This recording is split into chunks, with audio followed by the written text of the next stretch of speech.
Siddhartha by Hermann Hesse. By the river. Siddhartha wandered through the forest, far from the town, and knew only one thing, that he could not go back, that this life he had led for many years was over and done with. He had drained it, had drunk it to the dregs, to the point of disgust. Dead was the songbird he had dreamed of. Dead was the bird in his heart. He was deeply entangled in samsara. He had sucked in death and disgust from all sides, the way a sponge sucks in water until it is full. He was full of surfeit, full of misery, full of death. There was nothing left in the world that could lure him, that could delight him, that could comfort him. He yearned to know nothing more about himself, to find peace, to be dead.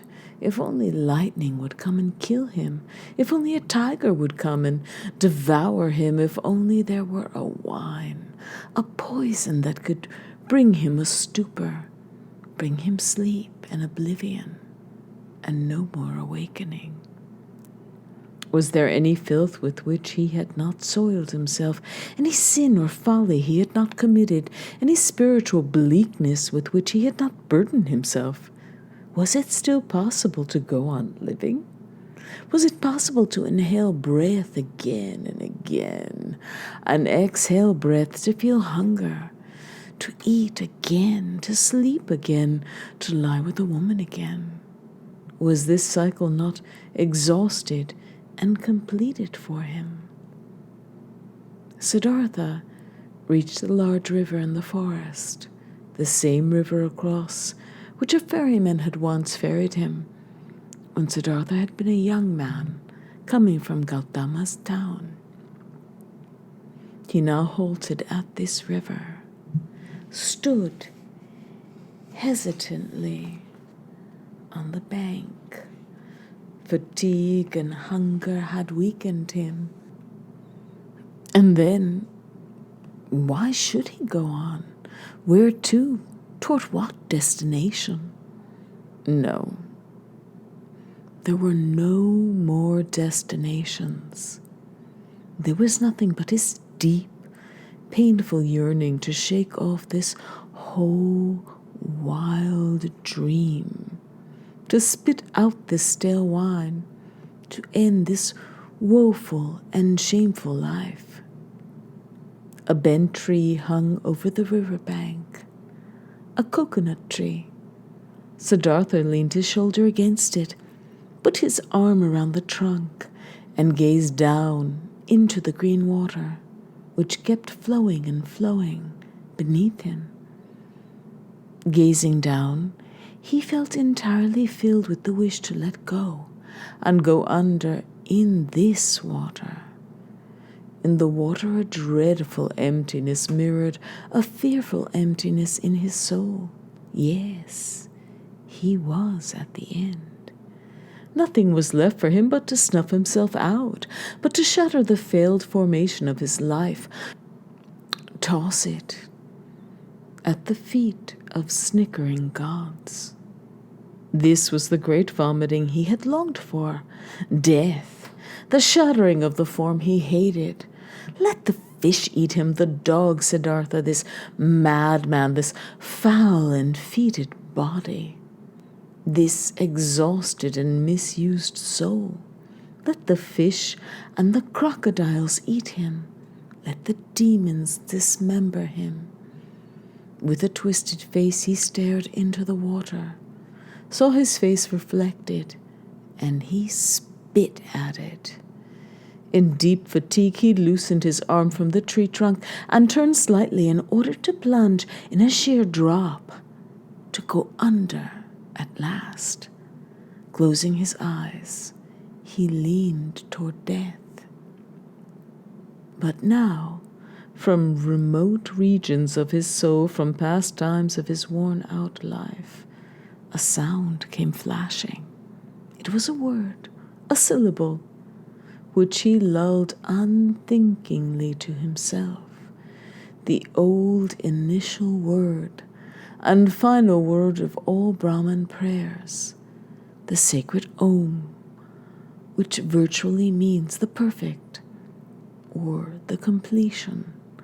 And the instant the Om touched Siddhartha's ears, his slumbering spirit suddenly awoke, and it recognized the folly of his action.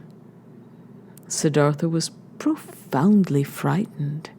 So this was the state he was in. He was so lost, so forlorn, so forsaken by all wisdom that he had saw death. That this wish, this childish wish, had grown in him to find peace by snuffing his body. What all the recent torturing, all sobering, all despairing had failed to do was effected by the moment when the Om pierced his consciousness. He recognized himself in his misery and his vagary. Om, he uttered to himself. Om.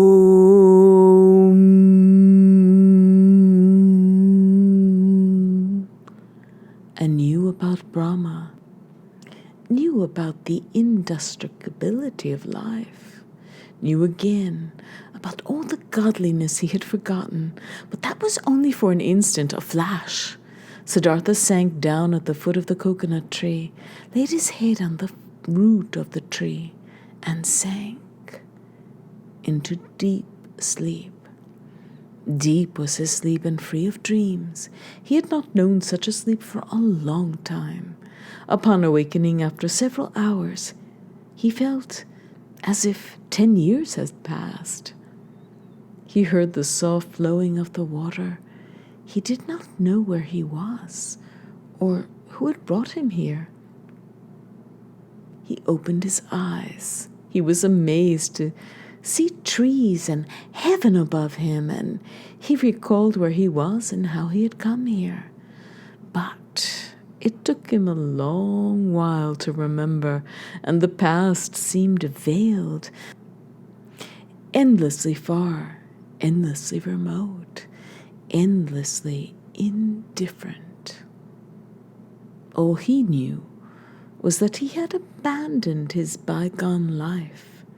In the first instant of awareness, it seemed like a long past incarnation, like an early pre-birth of his present ego. That he had abandoned his bygone life, that, full of disgust and distress, he had even wanted to throw it away. But he had come to his senses by a river, under a coconut tree, with the sacred word Om on his lips, whereupon he had fallen asleep, and now he had awakened and was looking at the world as a new man. Softly he spoke the Om to himself, the word on which he had fallen asleep, and his very long sleep seemed to have been nothing but a long and absorbed uttering of Om, a thinking of Om, a sinking and full merging into Om, into the nameless, the complete and perfect. What a wonderful sleep this had been!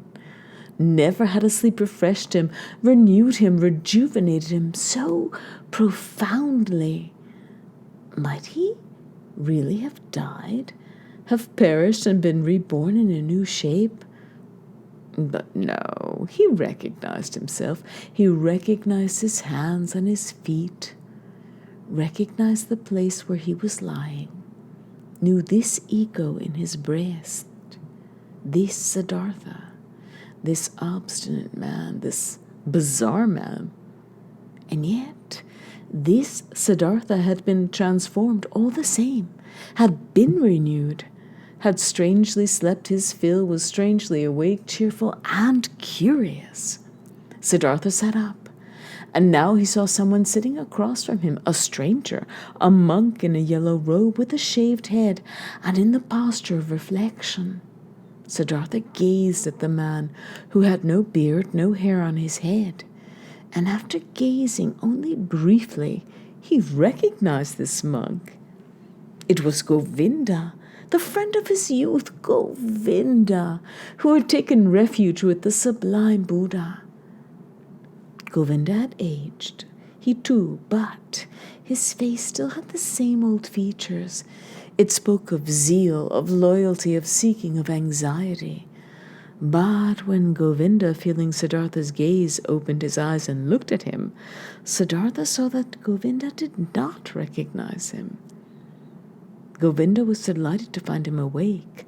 Clearly, he had been sitting for a long time, waiting for his awakening, although he did not know him. "I was sleeping," said Siddhartha. "How did you get here?" "You were sleeping," replied Govinda. "It is not good to sleep in such places where there are many serpents and the forest animals have their trails. I, sir, am a disciple of the sublime Gautama, the Buddha, the Sakyamuni, and a number of us were pilgriming here. I saw you lying and sleeping in this place, where it is dangerous to sleep. I therefore tried to awaken you, sir, and since I saw that your sleep was very deep, I remained behind my brethren and sat with you. And then, so it seems, I fell asleep myself, I who wanted to watch over your sleep. I did my duty poorly. Weariness overwhelmed me. But now that you are awake, let me go, so that I may catch up with my brethren." "Thank you, Samana, for guarding my sleep," said Siddhartha. "Your disciples of the Sublime One are friendly. Go now." "I am going, sir. May you always be well." "I thank you, Samana." Govinda made the sign of parting and said, "Farewell." "Farewell, Govinda," said Siddhartha. The monk halted. "Excuse me, sir. How do you know my name?" Siddhartha smiled.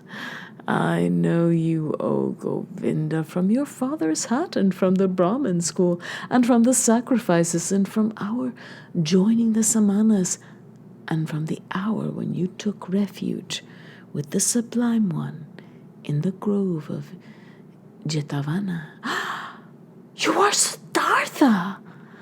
Govinda exclaimed. "Now I recognize you, and I do not understand why I did not recognize you right away.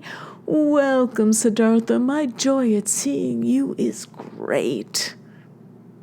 "I too am joyful to see you again. You have been the sentry of my sleep.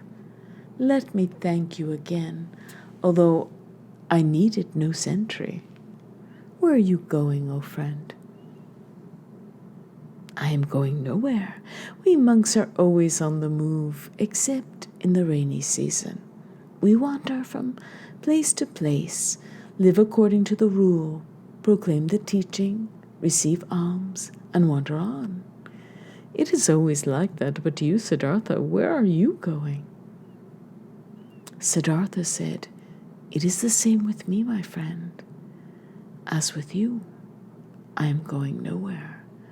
I am merely on the move. I am pilgriming." Govinda said, "You say you are pilgriming, and I believe you, but forgive me, O Siddhartha, you do not look like a pilgrim. You wear a rich man's clothes, you wear a nobleman's shoes, and your hair, which smells of fragrant water, is not the hair of a pilgrim, not the hair of a samana." "True, dear friend, you have observed well. Your sharp eye sees everything. But I did not say that I am a samana. I said I am pilgriming, and that is the way it is. I am pilgriming." You are pilgriming, said Govinda, but few pilgrims in such clothes. Few in such shoes, few with such hair. Never have I met such a pilgrim, though I have been pilgriming for many years. I believe you, my Govinda, but today you have indeed met such a pilgrim in such shoes and such garments. Remember, dear friend, ephemeral, highly ephemeral is the world of formations. Ephemeral, highly ephemeral are our clothes and our hairstyles, and our hair and our bodies themselves are wear the clothes of a rich man. You saw that correctly. I wear them, for I was a rich man, and I wear my hair like the worldlings and sensualists, for I was one of them. And now, Siddhartha, what are you now? I do not know. I know it as little as you. I am on the move. I was a rich man, and am no longer one, and I do not know what I will be tomorrow. You have lost your wealth? I have lost it, or it has lost me. It has gone astray. The wheel of formations turns swiftly, Govinda. Where is Siddhartha the Brahmin? Where is Siddhartha the Samana? Where is Siddhartha the rich man? The ephemeral changes swiftly, Govinda. You know that. With doubt in his eyes, Govinda gazed and gazed at the friend of his youth. Then he bade him farewell, as one does with noblemen, and he went his way. With a smiling face, Siddhartha peered after him. He still loved him, that loyal man, that anxious man. And how could he, in this moment, in this splendid hour after his wonderful sleep, permeated with the Om, not love someone and something? That was the enchantment that had happened to him in his sleep. And through the Om, he now loved everything and everyone. He was full of cheerful love for anything he saw. And it seemed to him now that he had been so ill earlier because he had been able to love nothing and no one. With a smiling face, Siddhartha peered after the departing monk. Sleep had greatly strengthened him, but hunger now greatly tormented him, for he had not eaten in 2 days, and long past was the time when he had been hard toward hunger. With grief, and yet with laughter too, he thought back to that time.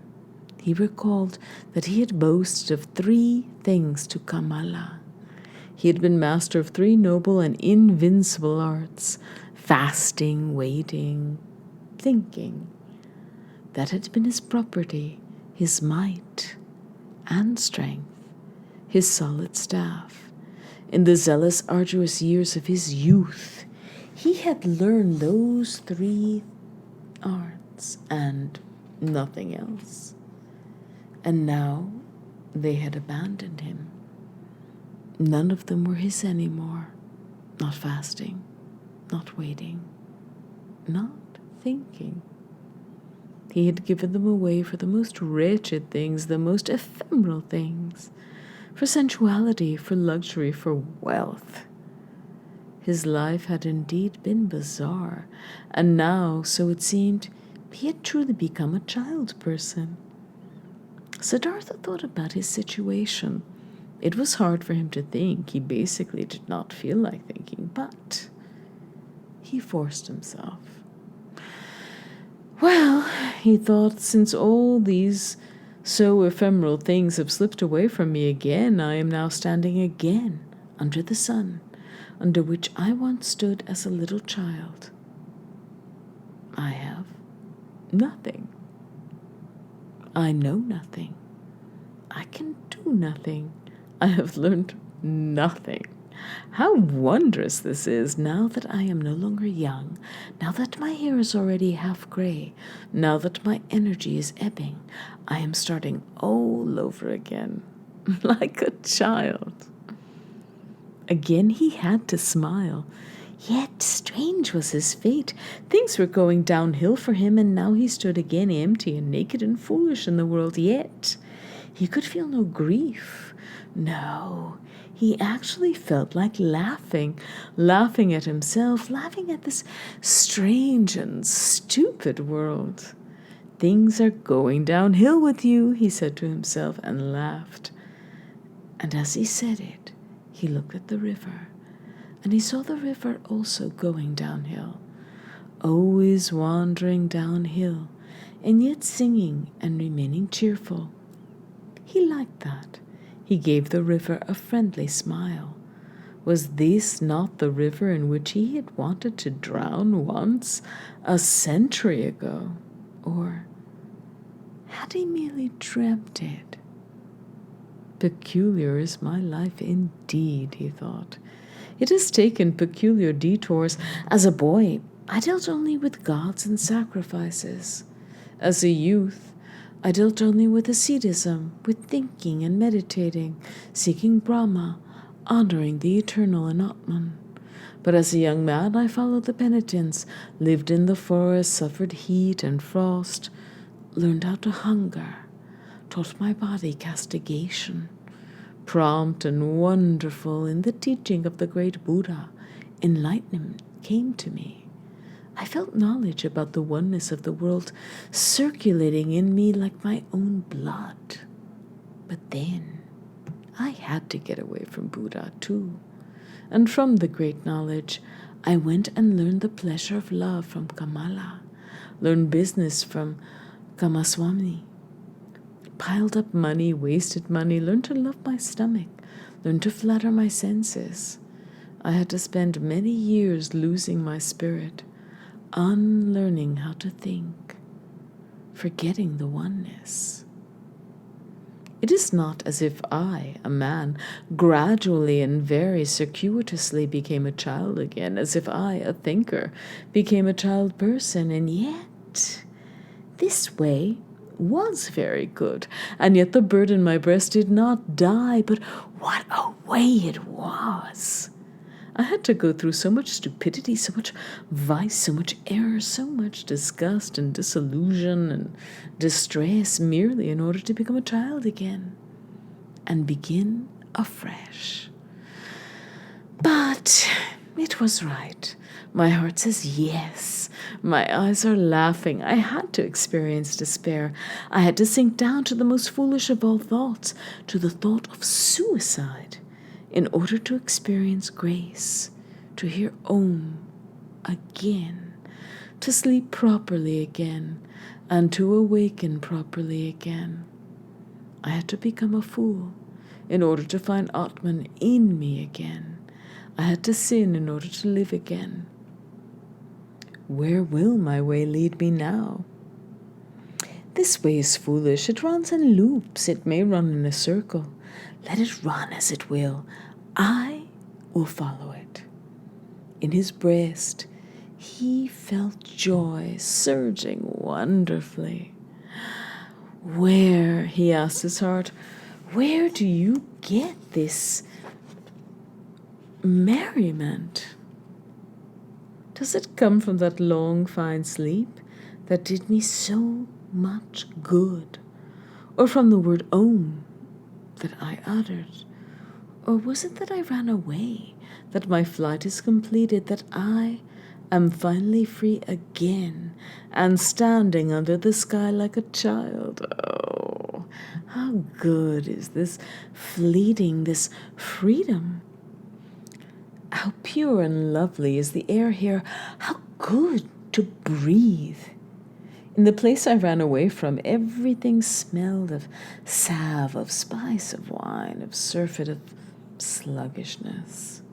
How I hated that world of the wealthy, of gluttons and gamblers. How I hated myself. Robbed myself, poisoned myself, tortured myself, made myself old and evil. No. Never again, much as I liked to do it, will I ever imagine that Siddhartha is wise. But this I did well. This I like, this I must praise, that I have ended that self-hatred, that foolish and desolate life. I praise you, Siddhartha. After so many years of folly, you again had an idea. You did something. You heard the bird singing in your breast, and you followed it. He praised himself, felt joy in himself, listened curiously to his stomach, which was growling with hunger. In these past few times and days he felt, thoroughly savored and spit out a portion of agony, a portion of misery, which he had devoured to the point of despair and of death. Now all was good. He could have remained with Kamaswami for years, acquiring money, squandering money, fattening his belly, and letting his soul go thirsty. He could have gone on living for years in that gentle, well-cushioned hell, if this had not come, the moment of utter hopelessness and helplessness, that extreme moment when he had hung over the rushing water and had been ready to destroy himself. He had felt that despair, that deepest disgust, and he had not succumbed. The bird, the cheerful source and voice in him were still alive, and that was why he felt this joy, why he laughed, why his face beamed under his graying hair. It is good, he thought, to taste everything that one needs to know. As a child, I learned that wealth and worldly pleasure are not good. I knew it for a long time, but I experienced it only, and now I know it.